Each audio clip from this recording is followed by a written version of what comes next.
Welcome to the Wellness Lab Digest, where we help you to absorb powerful, life-changing insights from top wellness experts with our daily bite-sized wellness podcast summaries. Each episode is packed with distilled, powerful takeaways to boost your health and well-being. To support this podcast, please scroll down on whatever app you're listening. Ratings and reviews are helpful. Even better, just send the show to a friend. Check out our sponsors at the bottom of the page, or simply click the Support the Show link below the episode description. Metabolism. It's often blamed for weight gain, praised for weight loss, and shrouded in mystery. But what if everything we thought we knew about metabolism was actually holding us back from achieving our health goals? Oh, that's an intriguing perspective. Are you saying our understanding of metabolism might be flawed? Well, that's exactly what we're diving into today. You know, for years, people have been obsessed with the idea of fast versus slow metabolism. But recent research suggests this might be a massive oversimplification. We've got some fascinating insights from a yoga teacher and nutritional coach named Lucas Rockwood, who spent 2 decades exploring this topic. 2 decades? That's an impressive amount of time dedicated to one subject. I'm curious to hear what he's discovered. Oh, it's eye-opening stuff. Lucas has experimented with everything from raw food diets to intermittent fasting, all in an attempt to understand why some people find it easy to lose weight while others struggle their entire lives. But here's the kicker. He found that it's not really about having a fast or slow metabolism at all. That's surprising. If it's not about metabolism speed, what is it about? Well, Lucas uses an example of 2 friends, Chuck and Barry, to illustrate his point. Both are 50 years old, weigh 175 pounds, and live similar lifestyles. But Chuck struggles with his weight and always has to be careful about what he eats, while Barry seems to eat whatever he wants without gaining weight. Oh, I think we all know a Chuck and a Barry. So what's the difference between them? That's the million-dollar question, isn't it? Chuck is convinced that Barry has a fast metabolism and he has a slow one. But when they compare their health trackers, they find that their resting heart rates and daily step counts are pretty similar. The only significant difference is that Barry gets more sleep, about 7.5 to 8 hours compared to Chuck's 5.5 hours. Wait a second. Are you saying that the difference in their weight management might be more about sleep than metabolism? That's part of it, yes, but it goes even deeper than that. Lucas points out that if you look at metabolism purely in terms of calorie burn, the person with the fastest metabolism would actually be someone who's clinically obese. They require more calories just to maintain their body weight. Well, that's completely unexpected. It turns the conventional wisdom on its head, doesn't it? Absolutely. And here's another shocker. Someone who's severely underweight would have the slowest metabolism. It's counterintuitive, but it makes sense when you think about it. The less mass you have, the fewer calories your body needs to maintain itself. So if it's not about having a fast or slow metabolism, what should we be focusing on when it comes to weight loss? That's the key question, isn't it?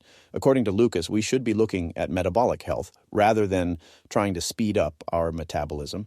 He talks about 5 key factors that your doctor should be checking regularly to assess your metabolic health: weight, specifically visceral fat, blood pressure, blood glucose levels, triglycerides, and cholesterol levels. Oh, I see. So it's not just about the number on the scale, but a whole picture of your health? Exactly. It's a more holistic approach to understanding our body's functioning.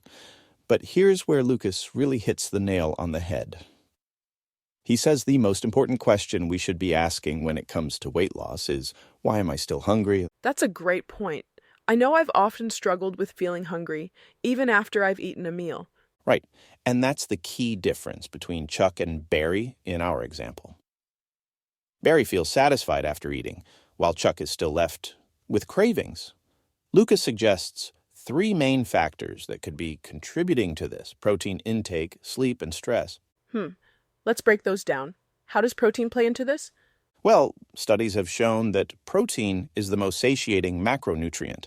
It fills you up more than carbs or fats. Lucas recommends aiming for about 1 gram of protein per pound of body weight if you're trying to lose weight. So for someone weighing 175 pounds, that's 175 grams of protein per day. That's quite a bit of protein. How would someone incorporate that into their diet? He suggests trying to include protein with every meal and spreading it out over 3 or 4 meals or snacks throughout the day. This can help you feel fuller and make better food choices overall. For example, you might have eggs for breakfast, a chicken salad for lunch, a protein shake as a snack, and fish with vegetables for dinner. Okay, that makes sense. What about sleep? How does that factor in? Sleep is crucial, and this is where Chuck and Barry's difference in sleep patterns becomes significant. When you're not getting enough sleep, your body responds with a fight-or-flight response. This leads to increased cortisol levels and blood glucose spikes. These spikes are often followed by crashes, which can trigger cravings and hunger. Oh, I've definitely experienced that mid-afternoon slump when I haven't slept well.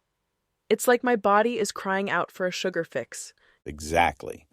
And the same thing happens with stress. Mental and emotional stress can cause similar blood glucose fluctuations, leading to those same cravings and hunger pangs. In the example, Chuck has a high-stress job as a day trader, working 14-hour days with constant emotional ups and downs. Barry, on the other hand, is semi-retired and lives a much more relaxed lifestyle. So it's not just about what we eat, but how we live our lives overall? Precisely. Lucas emphasizes that the goal isn't to burn dirty or rev up our metabolism as much as possible. It's about finding balance. When we're stressed or sleep-deprived, our bodies are out of balance, which can lead to those hunger cravings and poor food choices. This is fascinating stuff. It really changes the way I think about metabolism and weight loss. It's not about some magic bullet or extreme diet, but about overall health and balance. Absolutely. And I think that's a much more sustainable approach to weight loss and health in general. Instead of trying to speed up our metabolism, we should be focusing on those 5 key markers of metabolic health and addressing the root causes of our hunger. So, to sum it up, focus on protein intake, get enough sleep, manage stress, and work with your doctor to monitor those key health markers. Is that about right? That's it in a nutshell. But let's dive a bit deeper into how we can practically apply this knowledge. For protein intake, it's not just about eating more meat. You can incorporate plant-based proteins like beans, lentils, and quinoa. For vegetarians or vegans, combining different plant proteins can help ensure you're getting all the essential amino acids. That's helpful. Any tips for improving sleep quality? Absolutely. Establishing a consistent sleep schedule is key. Try to go to bed and wake up at the same time every day, even on weekends. Create a relaxing bedtime routine, like reading a book or taking a warm bath. And here's a big one. Limit screen time before bed.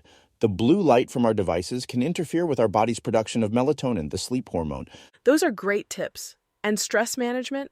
That's a big one for many of us. Indeed it is.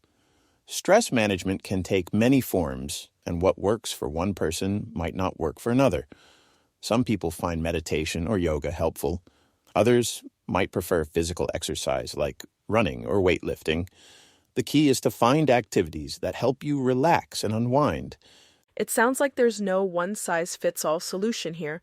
You're absolutely right. Everyone's body is different, and what works for one person might not work for another. It's about finding what works for you and your lifestyle.